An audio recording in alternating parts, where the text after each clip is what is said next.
Hi everyone, welcome to week 3. We are moving right along. And so this week I want to talk about eras of public administration. This lecture this week is related to the lecture I gave you last week during week 2, where I took Rosenblum's view of eras of public administration. This week I'm using a reading that I gave you from Stillman to frame this discussion. And the difference between the two lectures is that Rosenblum's look at eras of public administration was very much centered on how we treat and how we consider public employees, and this look is more of a traditional view of the eras of public administration. But I think this is important because, again, it's vital for us to understand where a lot of this thinking came from. So let's move right into that. Well, first of all, I wanted to remind you of a couple things coming up. Your term project proposal is due September 17th, which is not the end of this week, but the end of week 4. And again, if you do have questions on that, please email me. Because I'd really rather discuss it with you in advance than for you to go into the proposal with a lot of questions. Still, in all, let me just say the purpose of your proposal is really to give me your first peek into what you're considering writing about. And there is time for us to go back and forth on the proposal. I don't say that your proposal locks you in like concrete. I want to very much use the proposal as your presentation of the ideas you want to pursue. So keep that in mind, but if you do have questions in advance of the proposal, please do email me and we will discuss it. The other reminder is that this week, week 3, is your first week for reflective journaling, your first week of 5. And this week, we're going to wrap up basically our first unit or 3 weeks of the course. And the way that reflective journal works, this takes the place of reading reflection. Dr. Hoffland, if you heard her speak in the orientation, she uses the reading reflection. I've used that in the past. I've also used journals in the past, and I find that journals are kind of interesting because students get a chance to post it in the dialog box, and you can save a draft and come back to it, and it does help you to be a little more reflective. So I go back and forth between those two methods, but this semester I'm using the reflective journaling. The way to do that is under the weekly lectures and assignments tab. Just click on the journal link and you'll see a set of instructions there, and then start your journal by in the center top of the page, click on create journal entry. And from there, you can just start filling in your journal. And you can save a draft. You don't have to write everything at once. There's an option to save a draft, which allows you to come back and work on it later. But when you do submit, make sure you click the button that says Post Entry. Otherwise, I can't see it. I cannot see your draft. So this week, I want to talk about eras of public administration, and I'm using these 2 readings I assigned you for this week to frame this discussion, the one from Fry and Nigro and the one from Stillman. And so the question is for us, can we readily identify so-called eras of public administration? And what are these eras? What are they distinguished by? What are they bounded by? And then I want us to think about comparisons. I want you to think about comparisons between this and what I talked about reference to Rosenberg last week. So the purpose very much of this week is this is kind of the first of our 5 summary weeks, and that's what the journaling is all about, as I said earlier. And this allows you to reflect literally on the readings that you've done thus far in the course. And then finally, I do want to connect all the readings you've done through the Fry and Nigro readings and the Stillman reading. This is what Stillman says in that reading I gave you for this week, that he identifies 5 distinct eras. Now, again, as I discussed with Rosenblum, the definition of these so-called eras of public administration are not hard and fast. Different authors are using different eras, of course.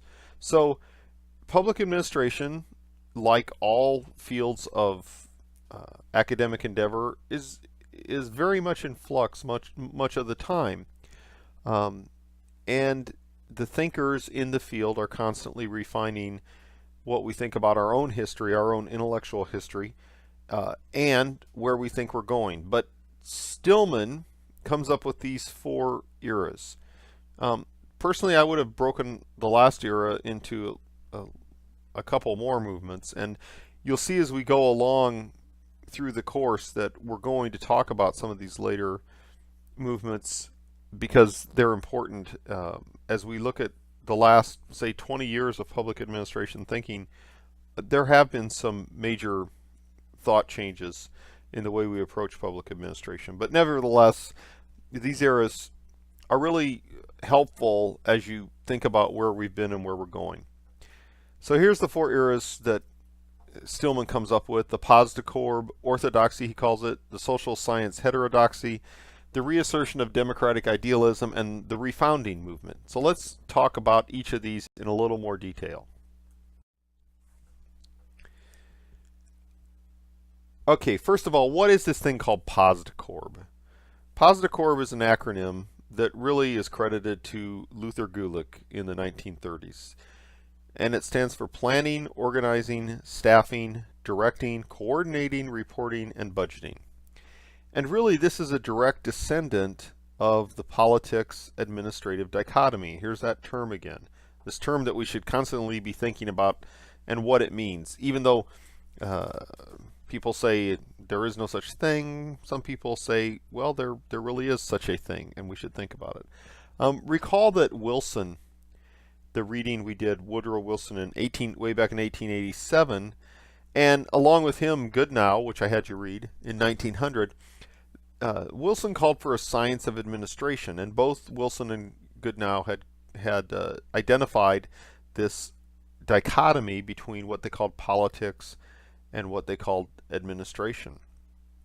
And so Posdecorb grew out of that thinking, but it also grew out of the views on bureaucracy by Max Weber, the German sociologist, whose writings appeared in 1922, his most prominent writings posthumously, as a matter of fact. And then other authors have been quoting Weber ever since. But Weber wrote on bureaucracy, and then Frederick Taylor was the so-called father of something called scientific management. And I actually have you read some excerpts from both Weber and Taylor coming up.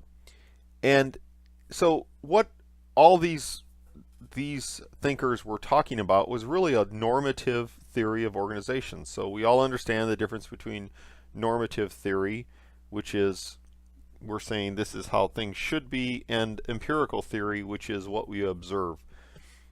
But the theories of Weber and Taylor were very much normative. And the theories of Wilson and Goodnow, for that matter, were very much normative, although they do mix their empirical observations in there. So Gulick really identified what he said was a science of administration along with Wilson. And he said that every organization in government, mostly, should be formulated in the form of a bureaucracy, which was what Weber was talking about. And every leader or executive of this kind of organization is engaged in these Posdecorb activities to a certain extent.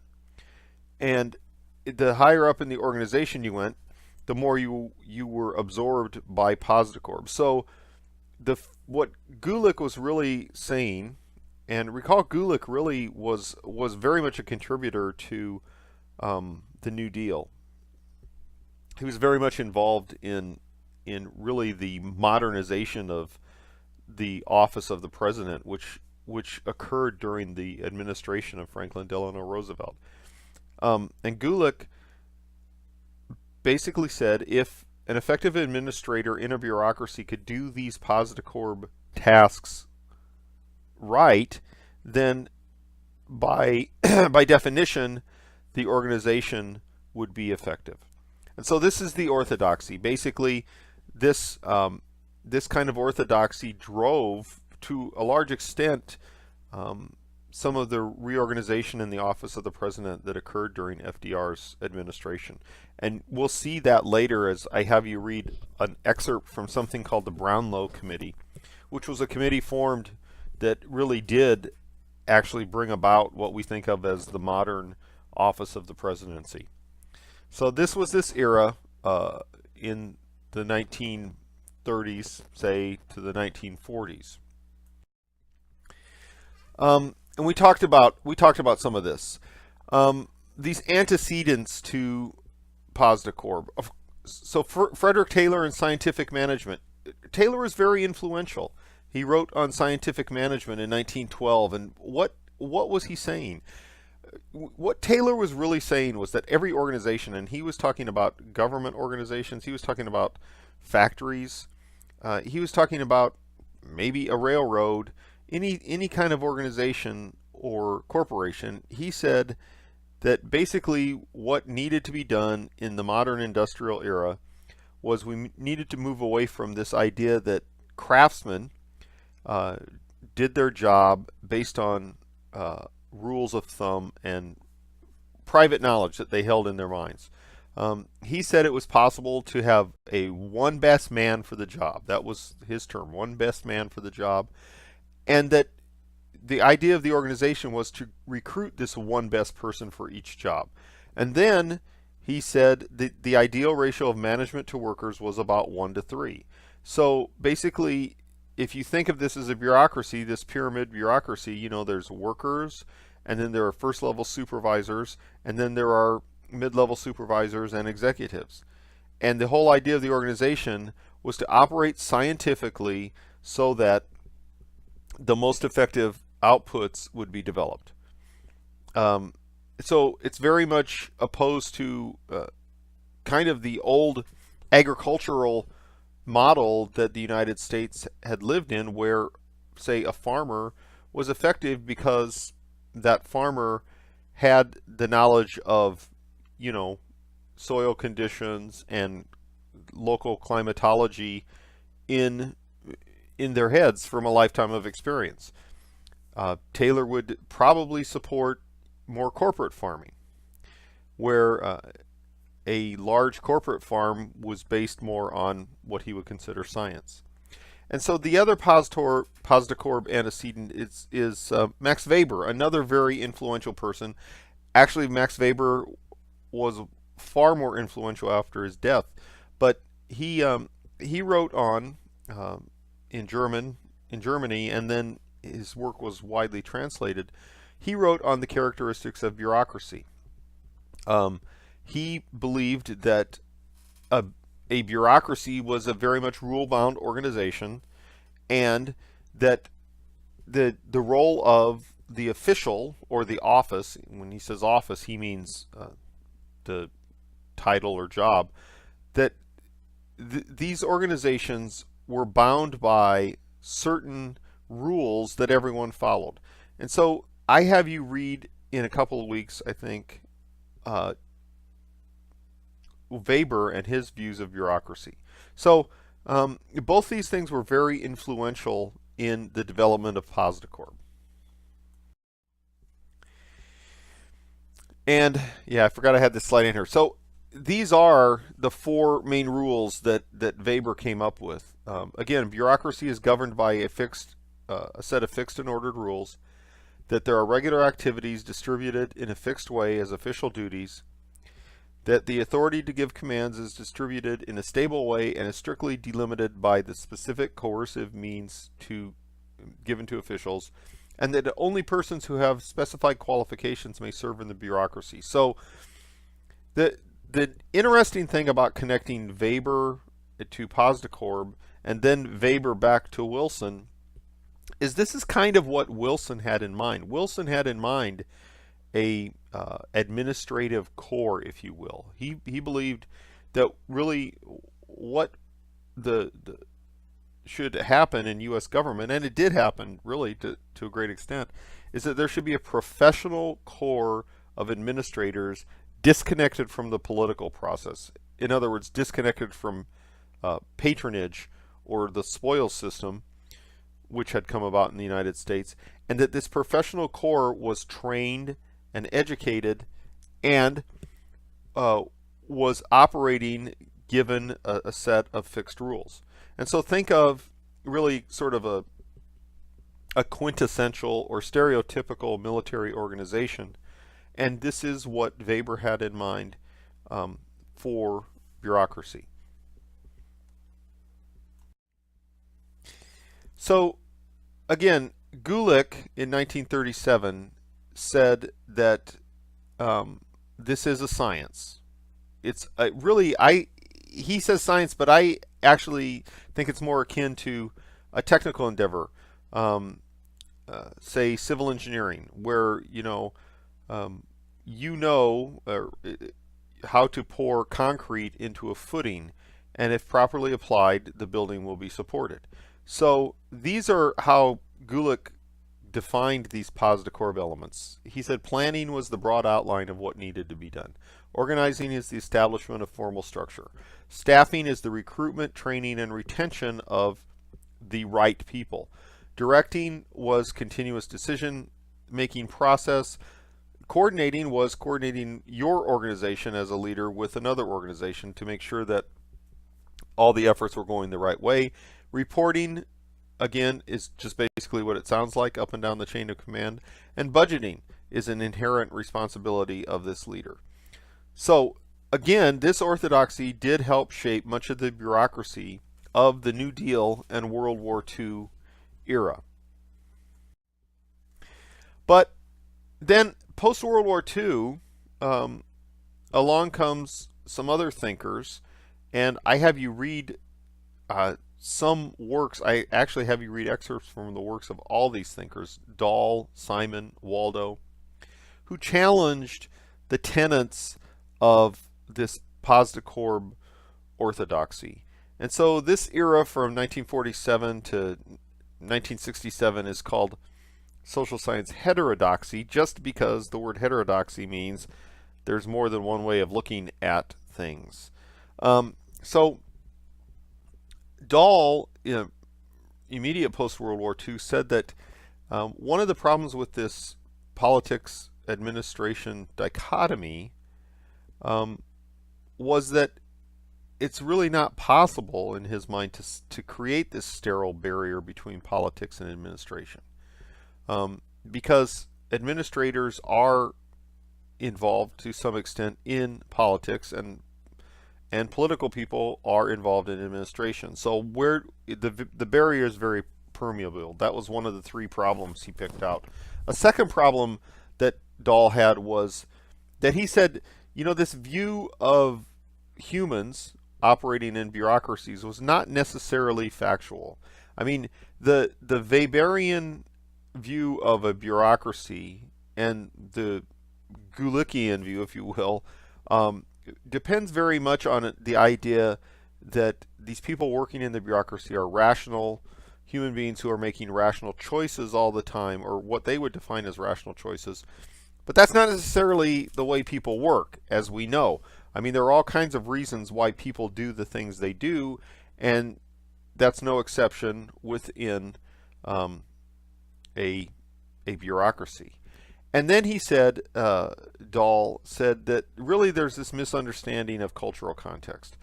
And what he really said in this article in 1947 was, we're assuming that this positive bureaucracy works well around the world, but we really have no reason to believe that. We really haven't studied anything but the United States.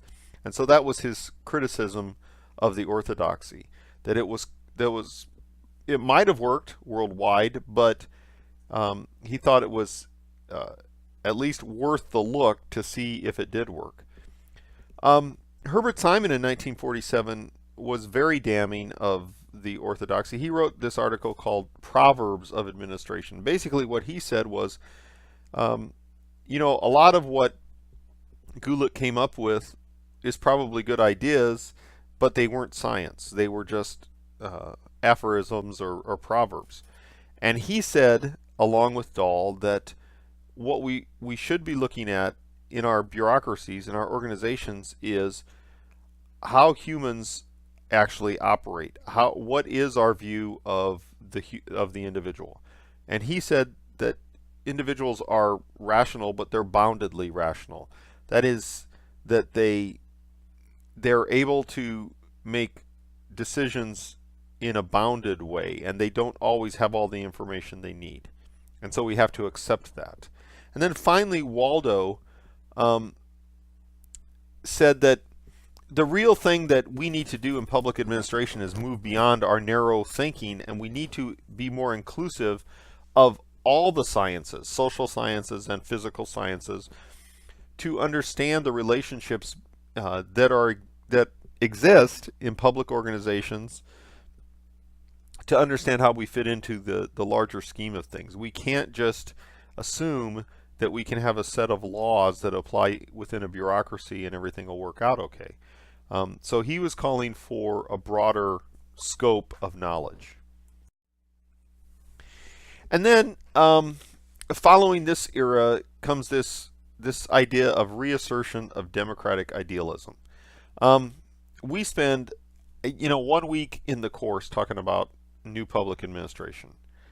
I'd kind of like to spend some more time talking about new public administration, but I purposely don't, because actually if some of you want to explore new public administration in your research papers, that'd be great. There's a lot of literature on new public administration, and some of the old professors who are now, a lot of them are passing away, as a matter of fact. Some of the old professors who are famous in public administration are people who were involved in what's called new public administration. And in the readings, I'm going to have you read some from Frederickson at the University of Kansas, and he was involved in new public administration at the beginning. But really what was happening in the 1960s, if let's take history in context. We had a very divisive war in the United States, the war in Vietnam, and a lot of people were questioning the structures, right? So public administration scholars were no different. There was a conference at Minnowbrook. Minnowbrook happens to be the conference center at Syracuse University. But really, there was a movement by young professors, most of them under 35 years old, who said, public administration is not doing what it should. We are not doing what we should as public administrators. And they really wanted public administration to focus on ideas that were beyond this sort of neutral competency towards equity. So the normative values that had driven public administration up to that time really included efficiency, economy, and effectiveness, and now they wanted to add equity as a normative value. And in addition, they said, instead of coming up with these stories of how well our politics administration dichotomy works, we need to have actual quantitative research techniques. We need to include things like behaviorism. And so they wanted to include better research techniques, and they also wanted to include what they considered to be more democracy.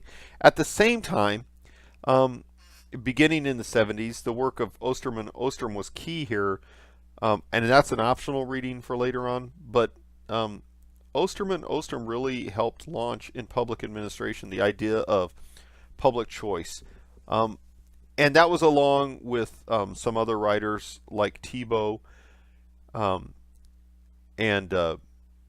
Nadowski. And I don't have you read a lot of those, but what they're talking about was the idea that, government wasn't done just in these separate silo bureaucracies. As a matter of fact, some of these bureaucracies competed with each other. and so that we really have fragmented and overlapping authority. And it was really a rejection of this Weberian sense of each bureaucracy operating efficiently in its own little realm. And so we have this mix of ideas beginning in the late 1960s and really running all the way through the 80s. And so what are some of the legacies of this idea? So here's some that Stillman pointed out. First of all, we have this clash of moral absolutes. We have this idea of new public administration versus public choice. We have a new set of normative values, as I mentioned. Instead of in public administration and government just talking about economy, efficiency, and effectiveness, we need to add equity. We need to add ethics, economics, and law. And very much during this time, there's this cry for relevancy. How do public administrators actually help people?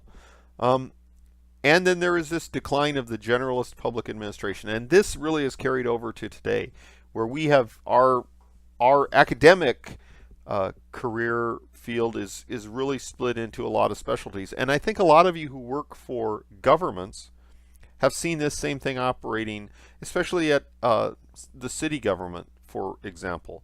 We have budget experts, we have planning experts, we have road experts, and so the generalist public administrator is rarer and rarer. Now, we do have generalist public administrators. A great example of a generalist public administrator is a typical city administrator, especially for a city of, say, less than 10,000. So we have both. And then finally, is there an intellectual crisis in public administration, especially in the scholarly side? And that's one of the things Ostrom were talking about. Is there this intellectual crisis? Who are we? And finally, this widening gap between theory and practice. And that's probably an unfortunate one, and one that, in my personal view, we need to continue to work to overcome. And this is really why, I mean, our best link between theory and practice, in my mind, is the Master of Public Administration degree. And that's why I think it's important that we have a lot of MPAs in the practitioner workforce. And so then Stillman identifies this thing called the Refounding movement, and that thing came from a book called Refounding Public Administration that was published around 1990 by a lot of professors from Virginia Tech. And really what those senior scholars were trying to do is they had seen all this occur. Many of them had been involved in new public administration. Many of them had read the classic works and were experts on the classic works. And it was their sense that public administration needed to be literally refounded. And they needed to seek out the philosophical foundations, if you will, of what public administration was all about. But during this refounding movement overall, we see a lot of things happening, and we're going to talk about some of these further in the course. The reinvention movement. What was happening in the 1990s when Osborne and Gabler wrote this book, Reinventing Government? That book was really advocated by Vice President Al Gore under President Bill Clinton, and they launched an initiative to reinvent federal governments. That was very popular. And then we have this idea of communitarians. We have, as I mentioned, the Virginia Tech refounding movement. And then we have this whole idea of an interpretivist turn, where this is still going on, where we challenge the values, assumptions, and language of what's going on in public administration. And so, okay, so now, if you're thoroughly confused with the way I've been approaching this lecture so far, then I guess I understand. But how do we connect all these threads? Well, here's how I would connect these threads. I'd key on these three questions that Fry and Nigro asked in that reading I gave you. What is politics? What is administration? And where is administration situated? Right? So we're all public administrators. And we also know there's a such thing as politics. Now, the word politics gets kicked around a lot, right? I mean, the word politics gets used within many contexts. But what do we really mean by it? This is a great question to explore. You know, are politics the actions by which rulers rule? Are we talking about electoral politics? Are we talking about some kind of what we might think of as sleazy politics, where politicians are seeking personal advantage from the political process? Or is politics inherent in our institutions? Within city government, is politics inherent? Is politics inherent within agencies? Is politics inherent within departments? So what do we mean by politics? And the second question is, what is administration? I mean, can administrators also be partisans? The Hatch Act is one of the things that grew out of the idea that politics and administration should be separate. So the Hatch Act really forbade civil servants from being involved politically. When I was in the military, I couldn't, in my uniform, go and march in a protest, for example. I had to be separate from that. But it didn't mean I didn't have political views, but how free was I to express them? And the second question on what is administration is regulation and rulemaking, such as engaged in by the EPA and other agencies, is that inherently political? Some would claim it is. And then finally, where is administration, which we study, where is that situated? At the federal level, are all administrators part of the executive? So is the president really the chief executive of all administrators? And some would argue, actually, that that's not true, because there is constitutional ambiguity. That administrators have sort of a split loyalty. And I would encourage you to look at this book by Rohr, which that I include in the references, in 2002, where he talks about how public administrators and the Constitution are related. I don't assign that as a reading, but it'd be a great one to explore further.